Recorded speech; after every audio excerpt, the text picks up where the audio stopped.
Bonjour à toutes et à tous. Nous sommes heureux de vous accueillir sur la chaîne Source de Vie Sarcelles TV pour notre culte en ligne. Nous vous invitons à louer et à adorer notre Dieu. Nous passerons du temps dans la prière et dans la méditation de sa parole. N'hésitez pas à réagir sur le live chat pour partager vos prières, vos mots de louange et vos salutations afin de rester connectés les uns avec les autres. Bon culte à chacun. Bonjour, vous êtes sur SDB Sarcelles TV et nous avons la joie de vous accueillir à ce culte consacré à la célébration de la fidélité de notre Dieu. Alors, tout au long de ce culte, nous voulons vous encourager à vous sentir libre pour vous exprimer via le live chat, pour vous saluer, pour commenter. Et aussi, nous voulons vous encourager donc à liker la vidéo et à la partager. Par ailleurs, et si vous ne l'avez pas encore fait, et pour ne manquer aucune de nos activités, nous vous invitons à activer la petite cloche pour vous abonner. Sans plus tarder, j'aimerais vous inviter maintenant à rejoindre le groupe de louanges pour un temps de célébration en l'honneur de notre Dieu. Bon culte à toutes et à tous.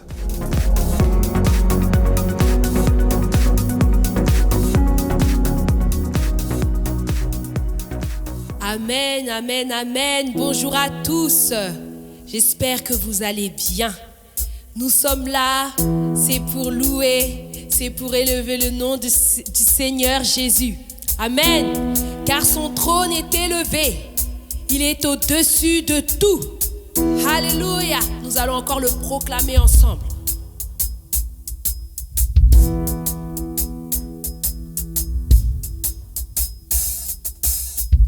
Ton trône est élevé, ton trône est élevé, Seigneur, ton trône est élevé.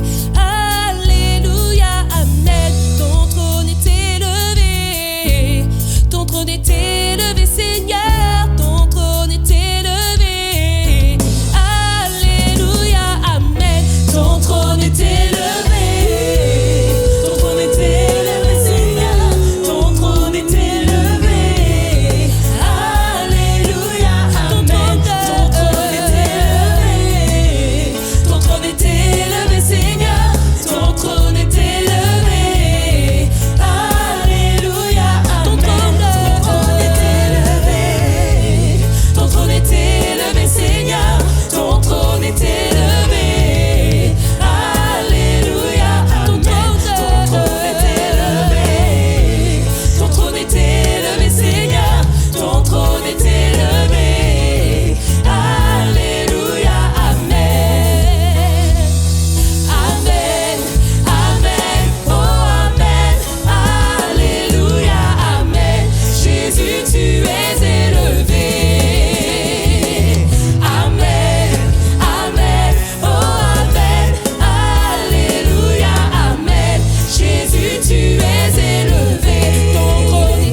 est élevé.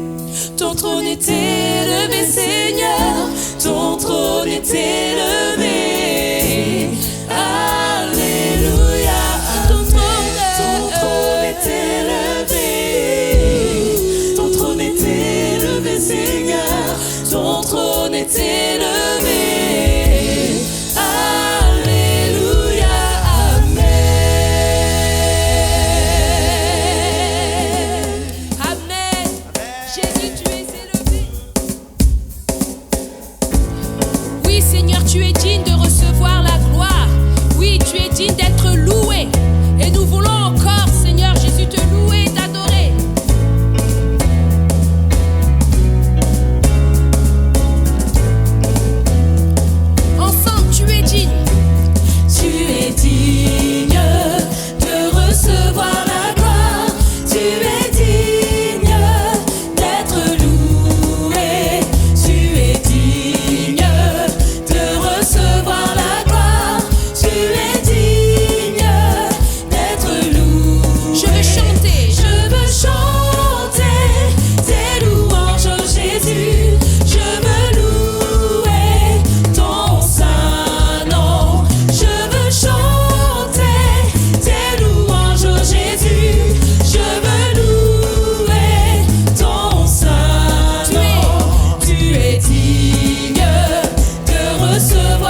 Jésus, je veux louer ton saint nom. Je veux chanter tes louanges, oh Jésus. Je veux louer ton saint nom. Seigneur, nous voulons encore louer ton saint nom. Nous voulons encore t'adorer, Seigneur mon Dieu. Car ton nom est précieux. Ton nom est doux, Seigneur Jésus. Ton nom est fort, Seigneur mon Dieu. Nous voulons encore proclamer ton nom dans nos vies. Ton nom dans nos vies, Seigneur mon Dieu. Alléluia, Jésus. Alléluia, Jésus. Ton nom loin des bruits de la vie. Ton nom loin des bruits de la ville. Ton nom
prends soin de nous.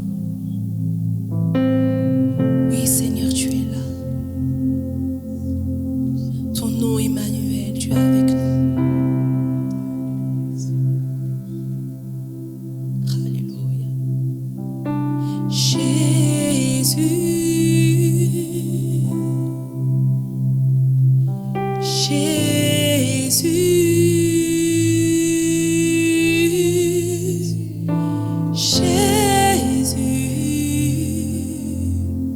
Ton nom Emmanuel.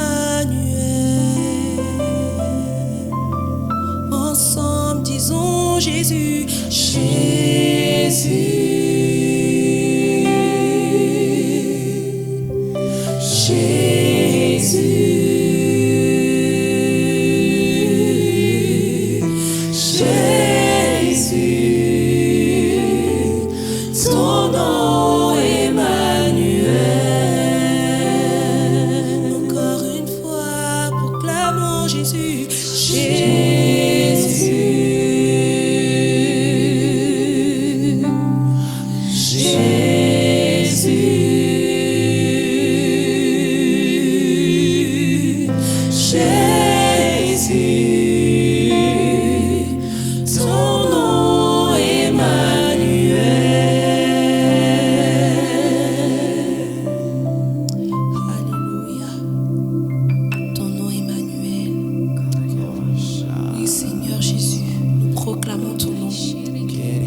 Proclamons, Seigneur, ta souveraineté, Seigneur mon Dieu. Alléluia. Tu es roi parmi nous. Prends la place qui te revient. Nous voulons encore te couronner, Seigneur mon Dieu. Parce que nous savons que tu es avec nous. Alléluia, Jésus. Jésus.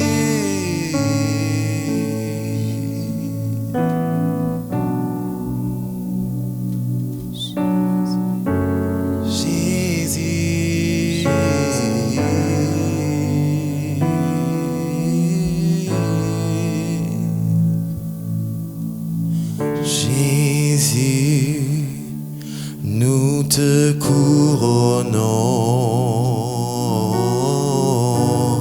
nous te proclamons roi, présent au milieu de nous. Nous t'élevons par nos chants, nous t'adorons, nous t'exaltons. Viens établir ton trône éternel. Par nos louanges, nous t'invitons. Oui, viens Jésus, prends la place du roi. Jésus, Jésus, Jésus, nous te couronnons, nous te proclamons roi. Et tu es présent.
te revient. Prends la place du roi.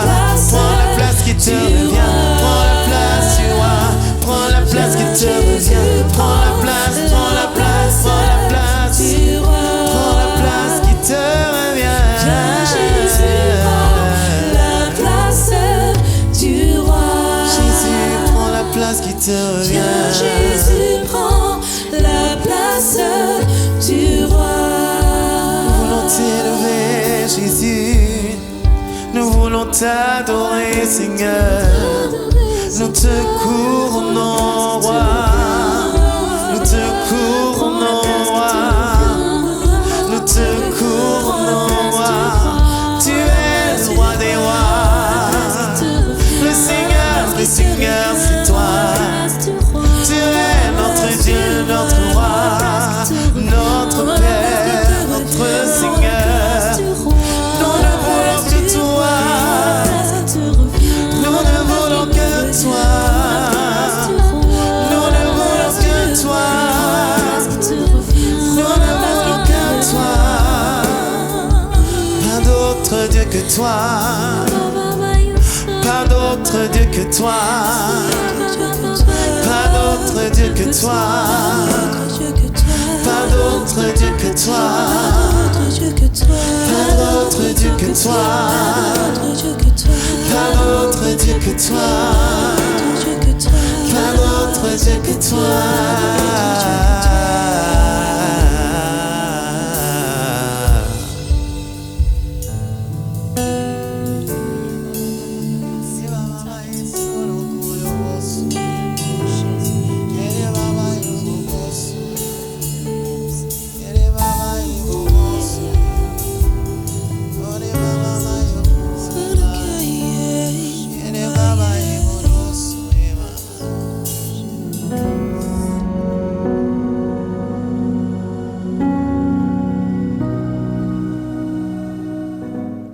Nous rendons grâce au Seigneur pour ce temps de louange et d'adoration que nous venons de passer en sa présence.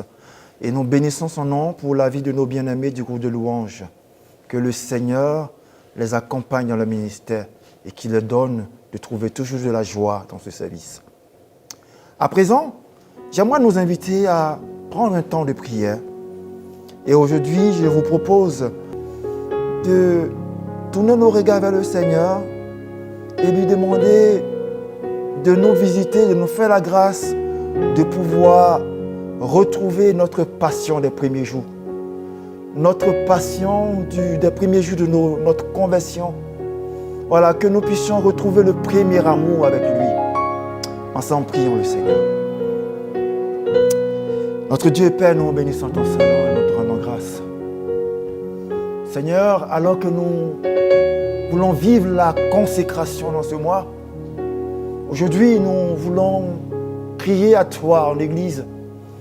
Oui, nous voulons crier à toi, Seigneur, parce que nous nous souvenons, Seigneur, de la joie des premiers jours, la joie du premier amour, Seigneur.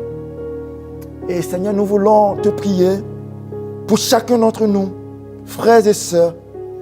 Seigneur, pour tous ceux, Seigneur, qui aujourd'hui sont tombés aussi bas, plus bas, Seigneur, qu'au stade auquel, Seigneur, nous étions dans cette joie de l'amour avec toi. Nous, Seigneur, nous voulons compter sur ta grâce pour que, Seigneur, tu puisses nous relever. Nous relever, Seigneur, oui, pour que la flamme de cette passion du salut, de cette passion de l'évangile qui nous habitait, Seigneur, soit ravivée. Nous prions, Seigneur, que les dons, Seigneur, qui ont été éteints, Seigneur, puissent être, Seigneur, rallumés. Seigneur, viens rallumer la flamme. Viens rallumer la flamme, Seigneur, des dons spirituels dans l'Église. Viens rallumer la flamme, Seigneur, oui, de notre élan, Seigneur, dans la vie de prière. Viens, Seigneur, rallumer la flamme, Seigneur, dans nos vies de méditation. Viens, Seigneur, rallumer la flamme, Seigneur, oui, quant à ce qui est, Seigneur, de notre vie, Seigneur, de nous visiter les uns les autres. Oui, Seigneur, nous voulons nous souvenir, Seigneur, de cette flamme du premier amour. Seigneur, quand nous vivons la foi à cette époque, comme Seigneur tes disciples à l'église primitive. Bénis-nous Seigneur. Ramène chacun à se relever, à retrouver Seigneur ces beaux jours dans la foi. Au nom de Jésus-Christ. Amen. Voilà, sans plus tarder, j'aimerais vraiment nous inviter maintenant à passer à un autre stade de notre temps de culte, c'est-à-dire le temps de l'écoute de la parole du Seigneur. Bonne écoute à toutes et à tous.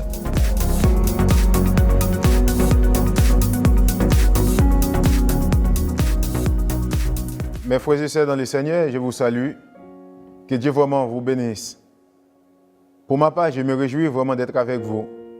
On va aborder un thème ensemble, c'est « Lève-toi ». Lisons Jean chapitre 5, de 1 à 16. Ensuite, il y eut une fête juive et Jésus va à Jérusalem. À Jérusalem, près de la porte des moutons, se trouve une piscine avec 5 rangées de colonnes. En hébreu, on l'appelle Betzata ou Bethesda. Sous ces colonnes, beaucoup de malades sont couchés, des aveugles, des boités, des paralysés. Parmi eux, il y a un homme malade depuis 38 ans. Jésus voit qu'il est couché et il apprend que cet homme est malade depuis déjà longtemps. Il lui demande, « Est-ce que tu veux être guéri ?» Le malade lui répond, « Seigneur, je n'ai personne pour me descendre dans la piscine quand l'eau se met en mouvement. Et pendant que j'essaie d'y aller, un autre descend avant moi. » Jésus lui dit, « Lève-toi, prends ta natte et marche. » Aussitôt, l'homme est guéri. Il prend sa natte et il se met à marcher. Cela se passe le jour du sabbat. Alors des chefs juifs disent à l'homme guéri, « C'est le jour du sabbat. Tu n'as pas le droit de porter ta natte. » Il leur répond, « C'est lui qui m'a guéri, m'a dit, prends ta natte et marche. » Ces gens lui demandent, « Qui est cet homme qui t'a dit, prends ta natte et marche ?» Mais celui qui a été guéri n'en sait rien. En effet, Jésus est parti parce qu'il y avait beaucoup de monde à cet endroit.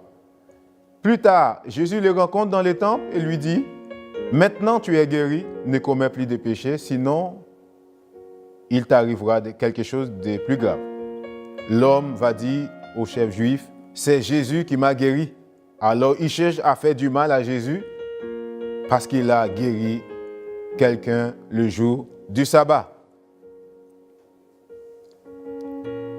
Le texte dont nous venons de lire nous parle énormément. Déjà, il y a quelque chose qui m'a interpellé, c'est la porte des brebis. Dans le livre de Néhémie, chapitre 3, verset 1er, dans ce passage, nous voyons Eliashib, le souverain sacrificateur, se leva avec ses frères, les sacrificateurs, et il bâtit la porte des brebis. Il la consacrait et en posait les battants. Il la consacrait depuis la tour de Méa jusqu'à la tour de Hananéel. Chapitre 12, verset 39 parle également de la porte des brebis. Je ne sais pas s'il y a une similitude, un rapport ou un lien avec la porte des brebis de chapitre 5 de Jean, mais ce qui m'importe là, c'est simplement la porte des brebis parce que ça résonne bien. N'est-ce pas? La Bible déclare que nous sommes des brebis du Seigneur. Nous avons l'habitude de lire Jean chapitre 11, Jean chapitre 10, concernant des brebis et les bergers. D'ailleurs, il y a un verset que nous avons l'habitude de lire qui dit « Jésus est le bon berger, il donne sa vie pour ses brebis. Nous sommes les brebis du Seigneur, Jésus-Christ de Nazareth. » Deuxième chose qui m'a marqué, c'est Bethesda ou Bethsata, qui signifie maison de miséricorde. Cet homme-là qui était malade depuis 38 ans était dans une bonne position. Il était à la maison de miséricorde, là où on pouvait exercer la miséricorde, là où on pouvait exercer la compassion. Cet homme attendait de la miséricorde, de la compassion. Mais personne ne pouvait le jeter vraiment dans cette piscine. D'ailleurs, nous avons 3 points. Nous allons voir ces 3 points ensemble. C'est attends-toi à Dieu. Jésus guérit les malades. 3e point, ce n'est pas tous ceux qui rigolent avec toi qui sont avec toi. Nous allons voir au travers de ces passages qu'est-ce que Dieu veut nous dire. Nous avons le mot grec s'élever qui veut dire réveiller, faire lever, réveiller du sommeil, s'éveiller, se réveiller du sommeil de la mort, revenir à la vie, faire lever d'un lit, d'un siège, s'élever, apparaître, faire apparaître, présenter au public. Lève-toi, s'élever, susciter, ressusciter, paraître, s'élever, veiller. Tout ça, c'est la signification du mot grec égéo. Nous avons quelques versets. On va lire Matthieu, chapitre 2, verset 13 à 14, qui dit « Lorsqu'il fut parti, voici un ange du Seigneur apparut en songe à Joseph et dit « Lève-toi ». Le mot qui m'importe ici, c'est le mot égéo. C'est le même mot, lever, s'élever, ressusciter. Verset 14 dit « Joseph s'éleva », c'est toujours égéo. On va lire Matthieu 9, verset 19. « Jésus s'éleva », c'est le même mot, égéo. Nous avons vraiment besoin de nous lever. Jésus nous interpelle encore ce matin pour dire de nous réveiller, de nous lever du sommeil de la mort, de nous sortir de toute forme de catacombes. Combien de temps que nous avons fait au lit spirituel où nous sommes couchés quelque part. Nous ne bougeons pas, nous restons dans la stagnation. Mais ce matin, Jésus a dit de se lever, de se réveiller du sommeil de la mort. Nous avons notre premier point qui dit « Attends-toi à Dieu ». Ce matin, nous avons besoin de nous attendre à Dieu. Cet homme qui était couché depuis si longtemps attendait quelque chose, c'est le mouvement de l'eau. Après l'agitation de l'eau, il devait y avoir quelque chose qui s'est passé. La personne qui se jette la première devait recevoir sa guérison. Mais cet homme qui était malade, personne ne pouvait le jeter. Lui, il n'était pas plus rapide que les autres. Ce qui était plus rapide se jetait. Mais lui, d'année en année, il ne pouvait pas recevoir sa guérison. Mais heureusement, il y a quelqu'un qui pensait à lui. C'est pourquoi nous avons besoin de nous attendre à Dieu. On a bien dit à Jérusalem, verset 2, près de la porte des brebis, il y avait une piscine qui s'appelle Bethesda. Il y avait 5 portiques. Sous ces portiques, il y avait beaucoup de malades. Il y avait des aveugles, des brattés, des paralytiques qui attendaient le mouvement de l'eau. Cet homme aussi attendait le mouvement de l'eau. Mais malheureusement, il ne pouvait pas recevoir sa guérison. Il ne pouvait pas se jeter pour recevoir sa guérison avant que Jésus-Christ ne vienne. Je me pose une question, c'est une question personnelle. Pourquoi cet homme n'avait pas été guéri? Pourquoi? On a bien dit, il y avait des gens qui étaient plus rapides que lui, qui se jetaient lorsque l'eau s'agitait. Personne ne pouvait faire quelque chose pour lui. L'homme malade pouvait se jeter, car il dit, quand l'eau est agitée, quelqu'un plus rapide descend avant moi. Je pense que Dieu voulait se glorifier dans cette situation. Comme à la mort de Lazare dans Jean chapitre 11. Jésus-Christ avait entendu parler que Lazare était malade. On venait le chercher, mais c'est après 4 jours, Lazare était déjà enterré. C'est après ces jours-là que Jésus-Christ a fait son apparition. Mais il va demander au sein de Lazare où on l'a mis, où on l'a enterré. Et Jésus-Christ va vers le tombeau. Il va dire, Père, je sais que tu m'exauces toujours. C'est ainsi que Jésus-Christ va s'adresser à Lazare dans les tombeaux qui étaient déjà en décomposition. Il a dit, Lazare sort, et Lazare va sortir. Ce matin, il est possible vraiment de sortir de toute forme de situation difficile, de toute forme de tombeaux, de toute forme de catacombes, de toute forme de forteresse, parce que Jésus est là. C'est Jésus qui a le dernier mot. Tu dois t'attendre à Dieu, même lorsque personne vient auprès de toi pour te secourir, pour te faire du bien. Jésus est capable de te secourir, de te sauver, de te délivrer de la situation dans laquelle tu te trouves. Ça me fait penser au psaume 121, lorsque David dit « Je lève les yeux vers les montagnes. D'où me viendra le secours ?» Il a dit « Le secours me vient de l'Éternel qui a fait les cieux sur la terre. » Le secours lui vient de l'Éternel. Alors qu'il regardait aux montagnes, mais le secours ne venait pas des montagnes. Le secours ne viendra pas de ton voisin, de ta famille forcément. Mais le secours vient toujours de l'Éternel. L'Éternel peut toucher quelqu'un pour te secourir. Mais en vérité, le secours vient de l'Éternel. Dans Lamentation 3, verset 26, il dit « Il est bon d'attendre en silence le secours de l'Éternel. » C'est important d'attendre le secours de l'Éternel. Lorsqu'un homme ne peut rien pour toi, lorsqu'un humain ne peut rien pour toi, Dieu peut quelque chose. Il y a un verset qui dit la délivrance ne vient ni de l'Orient ni de l'Occident, mais de l'Éternel qui fait grâce. C'est important. Le salut vient de l'Éternel, la guérison vient de l'Éternel. Attends-toi à Dieu et il fera ce qui est important. Et il va te guérir, te restaurer. Quelle que soit la maladie qu'on dit incurable, pour Dieu ce n'est pas incurable. Tout est possible à Dieu. Quelle que soit maladie physique, maladie des mains, des sciatiques, des pieds, des poumons, intestins, de cœur, des yeux, de la tête, des oreilles, peu importe. La maladie, c'est possible de recevoir la guérison au nom de Jésus. Déjà, reçois ta guérison dans le nom de Jésus. Problème de sciatique, de colonne vertébrale, quel que soit, Jésus guérit les malades. Il y avait sur ces portiques-là des boiteux, des paralytiques, les gens qui étaient paralysés. Il y avait des aveugles. Aujourd'hui, c'est possible de recevoir la guérison.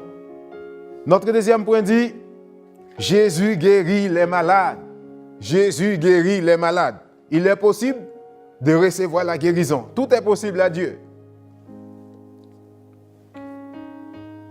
Verset 6 de Jean 5. Jésus, l'ayant vu coucher, cet homme-là, l'ayant vu coucher et sachant qu'il était malade depuis longtemps, lui dit, veux-tu être guéri? Et cet homme qui attendait sa guérison, peut-être qu'il attendait il pensait que Jésus-Christ lui parlait de l'eau, parce qu'après l'agitation de l'eau, il fallait se jeter pour recevoir la guérison. Il racontait sa situation, sa souffrance au Seigneur Jésus. Et Jésus-Christ voulait faire quelque chose pour cet homme, parce qu'il a appris sa situation, son cas. C'est Jésus-Christ qui va intervenir dans sa situation. Cette question paraît simple, mais pour cet homme, veux-tu être guéri? Ce n'était pas aussi simple, parce que lui-même, il attendait le mouvement de l'eau. Il n'attendait pas forcément quelque chose de la part de Jésus. Il attendait le mouvement de l'eau pour se jeter. Puisqu'il était dans l'incapacité, il n'était pas plus rapide que les autres. Pour lui, c'était tout à fait peine perdue. Mais Jésus-Christ va intervenir dans sa situation. Verset 7, 8, 9. Le malade a répondu à Jésus, « Seigneur, je n'ai personne pour me jeter dans la piscine quand l'eau est agitée. Pendant que j'y vais, un autre descend avant moi. » Mais Jésus regardait cet homme. Verset 8 va dire, c'est moi qui dis Jésus regardait cet homme. Bien sûr, il regardait. Mais verset 8 dit, Jésus dit à cet homme, lève-toi, prends ton lit et marche. Aussitôt cet homme fut guéri. Il est guéri. Il prit son lit et il marche. Il marcha. C'était un jour de sabbat. Là, cet homme qui est guéri, Tout le monde devait se réjouir. Pour lui, c'était une réjouissance parce que ça fait longtemps qu'il était dans cette situation. Ça fait longtemps qu'il souffrait. Ça fait longtemps qu'il attendait ce jour-là, cette délivrance-là. C'est le sens même typique de l'évangile, de venir à l'aide, d'apporter du secours à l'autre. Parce que Jésus-Christ nous a délégué un pouvoir. Comme il l'avait dit, tout pouvoir lui a été donné dans le ciel et sur la terre. Ce pouvoir-là, Dieu nous a conféré ce pouvoir de guérir les malades, de purifier les lépreux, de ressusciter les morts. C'était vraiment la mission de Jésus. Et Jésus-Christ a pu guérir cet homme de cette infirmité, de cette maladie. Tout le monde devait se réjouir pour cet homme. En tout cas, c'était son cas, il se réjouissait. Parfois, nous avons vraiment besoin d'exercer l'amour, la fraternité, l'amour fraternel. C'est très important. Cet homme attendait la venue, peut-être d'un bon samaritain, quelqu'un pour l'aider à se jeter. Parfois, nous avons besoin d'apporter notre aide. Et parfois, nous avons besoin d'étendre nos mains vers les autres. Jésus-Christ a fait ce qu'il devait faire. Que Dieu vraiment nous aide à suivre cette trace, à suivre ces exemples, à pouvoir apporter de l'aide aux autres. Peut-être qu'une famille dans l'église a besoin de l'aide. Peut-être un frère ou une sœur a besoin de l'aide. Mais c'est à nous vraiment d'exercer l'hospitalité, d'exercer la miséricorde, la compassion envers les autres. Jésus a exercé la compassion, la miséricorde envers cet homme. Que Dieu nous aide. Je passe au troisième point qui dit, ce n'est pas tous ceux qui rigolent avec toi qui sont avec toi. Après avoir reçu la guérison d'une situation difficile, là où tu étais malade, où les gens disent vraiment c'était une maladie incurable, Dieu t'a traité. Toi, tu te réjouis, tu es dans la réjouissance, tu es dans la joie. Tu fais la fête parce que Dieu t'a guéri, tu témoignes. Mais ce n'est pas tout le monde qui sera content lorsque Dieu fait quelque chose de bien. Ce n'est pas tout le monde qui est content avec toi lorsque Dieu parle, lorsque Dieu fait quelque chose, lorsque Dieu te délivre, lorsque Dieu te permet de sortir d'une situation difficile. Il y a d'autres personnes qui vont avoir de la jalousie. Il y a d'autres personnes qui vont vraiment parler avec toi avec beaucoup d'hypocrisie. En tout cas, c'était le cas vraiment des chefs juifs. Au lieu de se réjouir pour cet homme qui était malade, qui était hypocrite, on lui a dit, on lui a posé des questions, il n'avait pas été permis de porter son lit. Pourtant, c'était quelque chose qui l'attendait depuis longtemps. Ce n'est pas tous ceux qui rigolent avec toi qui sont vraiment avec toi. Les gens qui sont autour de toi, tu ne les connais pas, mais Dieu les connaît. C'est pourquoi tu as besoin de placer tout dans la main du Seigneur. Tu as besoin de faire confiance à Dieu en toutes circonstances. Ces Juifs n'étaient pas contents lorsqu'ils ont appris que c'est Jésus-Christ qui l'avait guéri. Ils se levaient contre Jésus, ils voulaient faire du mal à Jésus. Ils voulaient lapider Jésus, ils voulaient faire mourir Jésus. Pourtant, Jésus-Christ a fait du bien, il n'a pas fait du mal. Il a fait du bien. Mais les autres personnes, les chefs juifs, à cette époque-là, ne pensaient pas ainsi. S'il y a un juif qui me regarde, qu'il ne soit pas fâché, parce que c'est un message vraiment de la parole de Dieu par rapport à tout ce qui s'est passé vraiment depuis longtemps. Aujourd'hui, ça peut faire l'actualité dans la vie humaine. Ça représente même l'être humain, le cœur de l'homme. Comment le cœur de l'homme peut être lorsqu'il voit vraiment son frère dans une situation de bien-être. Comment il peut être en colère parfois. Comment il peut vraiment avoir un mauvais comportement à l'égard de son frère au lieu de se réjouir. Voilà, en tout cas, réjouissons-nous lorsque Dieu fait du bien à un frère, à une sœur quelconque, à quelqu'un. On a besoin de se réjouir et de faire du bien aux autres parce que Dieu nous a appelés à cela, à exercer de la miséricorde, de la compassion. Il faut savoir que Jésus-Christ lui-même était un juif. Il était entouré vraiment des juifs, mais des gens surtout qui étaient dans la religion, qui avaient un comportement qui défendait quelque chose vraiment dont ils ne savaient pas exactement l'importance dans toute la totalité, l'intégralité, l'importance de ce qu'il faisait, ou même les actes qu'il posait. Mais Jésus-Christ venait pour faire du bien. C'est ça le plus important qu'il faut retenir. J'arrive vers la conclusion. Réjouissons-nous. Réjouissons-nous lorsque Dieu fait du bien à nos frères, à nos sœurs. Nous aussi, nous sommes appelés à faire du bien aux autres. Ne nous inquiétons pas non plus lorsque vraiment nous sommes dans la réjouissance parce que Dieu nous a guéris, Dieu a fait quelque chose de bien nous concernant et que les autres sont fâchés, sont dans l'hypocrisie. Nous devons comprendre une chose. Tout le monde ne nous aimera pas forcément. Mais ce qui est sûr, si Dieu est avec nous, c'est l'essentiel. Nous allons faire avec. Notre conclusion, nous devons nous lever. C'est une recommandation du Seigneur de nous lever. Il a dit, lève-toi. Ça me concerne, ça te concerne. Ça nous concerne tous. Attends-toi à Dieu, peu importe les circonstances. Il y a certaines opportunités que tu trouves devant toi. Tu dois les saisir. Jésus-Christ guérit encore. Ce n'est pas tous ceux qui rigolent avec toi qui sont avec toi. Regarde à Jésus. Regardons à Jésus. Que Dieu vous bénisse. Seigneur, merci de bénir ta parole. Merci de bénir mes soeurs, mes frères, tous les gens qui vont écouter, tous les internautes, au nom de Jésus de Nazareth. Merci de guérir de toute infirmité, de toute maladie, de toute forme de maladie de poumons, de cœur, de pieds, de colonne vertébrale, des mains, des sciatiques. Peu importe la maladie du physique, qui soit guérie au nom de Jésus. Reçois ta guérison et témoigne dans le nom de Jésus ce qu'il a fait pour toi. Amen.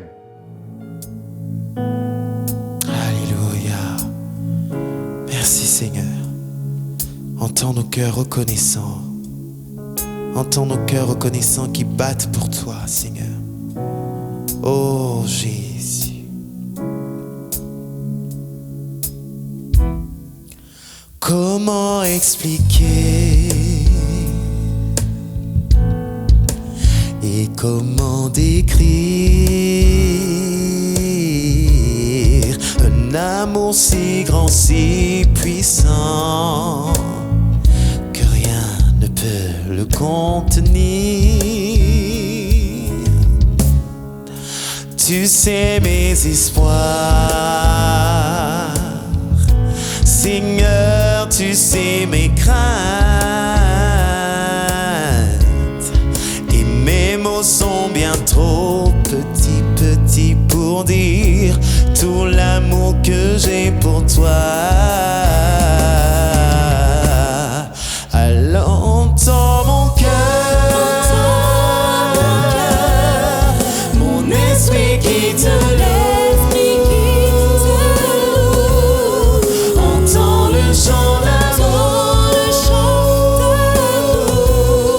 d'un enfant racheté.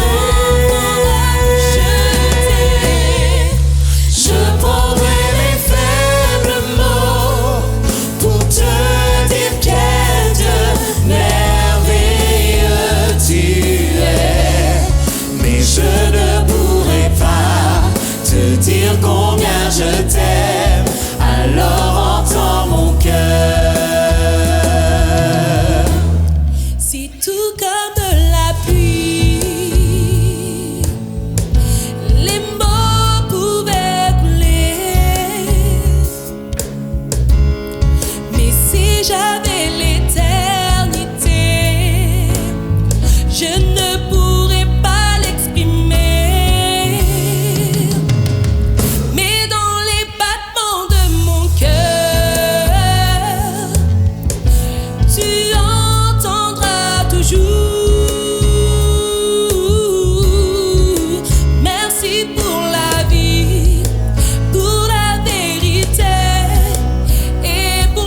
Chemin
loue.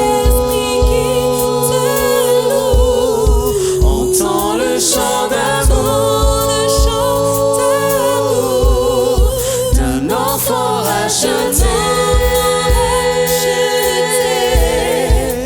Je prendrai mes faibles mots pour te dire quel Dieu merveilleux tu es. Oui, je ne pourrai pas te dire combien je t'aime, alors entends mon cœur. Je ne pourrai pas te dire combien je t'aime, alors entends mon cœur. Je ne pourrai pas te dire combien je t'aime, alors entends mon cœur.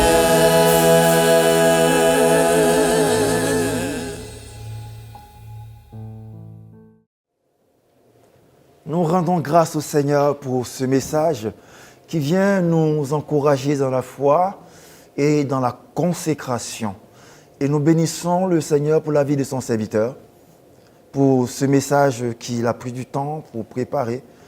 Nous prions le Seigneur de le bénir dans sa consécration, afin que lui aussi puisse aller en eau profonde et qu'il soit davantage source de bénédiction pour l'Église, qu'il trouve de la joie également dans son service pour le Seigneur. Nous voulons donc remercier également toute l'équipe technique de SDB Sarcelles TV qui s'affaire dans les coulisses pour rendre ce culte disponible chez vous. Nous prions que le Seigneur les bénisse également dans leur consécration, qu'il les fortifie et qu'il renouvelle leur passion pour le ministère. Nos remerciements vont également à l'endroit du groupe de louanges qui nous a permis de vivre ce temps de louange, de célébration à l'honneur de notre Dieu. Que Dieu les bénisse et que la consécration soit pour eux également en bénédiction. Nos remerciements vont également à votre égard, oui, vous, chers auditeurs et téléspectateurs qui nous suivez. Que le Seigneur vous bénisse pour votre fidélité et que nous puissions continuer cette marche sur cette chaîne dans la consécration ensemble afin que l'Évangile soit davantage prêché. Notre culte tire ici à sa fin et nous avons pris un immense plaisir à le vivre avec vous. C'est donc sur ce temps d'annonce qui va suivre que nous voulons vous souhaiter un bon dimanche chez vous, que la grâce et la paix du Seigneur soient avec vous. À bientôt. C'est ainsi que notre culte en ligne se termine. Nous sommes très heureux de vous compter parmi nos participants. Nous vous rappelons que vous pouvez participer à nos réunions à l'église évangélique Source de Vie de Sarcelles, au 24 rue Marius Delpech 95 200 Sarcelles. Vous pouvez continuer de soutenir l'œuvre financièrement de plusieurs façons. Par virement bancaire, par chèque ou par carte bancaire et prélèvement avec la plateforme DonorBox qui est sécurisée et facile d'utilisation. Merci d'avance pour votre aide et votre générosité et merci à tous ceux qui ont déjà fait des dons par ces différents types de paiements. Retrouvez toutes les informations sur les réunions et sur les paiements dans la description sous la vidéo. N'hésitez pas à liker et à partager la vidéo autour de vous, à vous abonner à la chaîne et à laisser des commentaires sous la vidéo. Que Dieu vous garde sous ses ailes.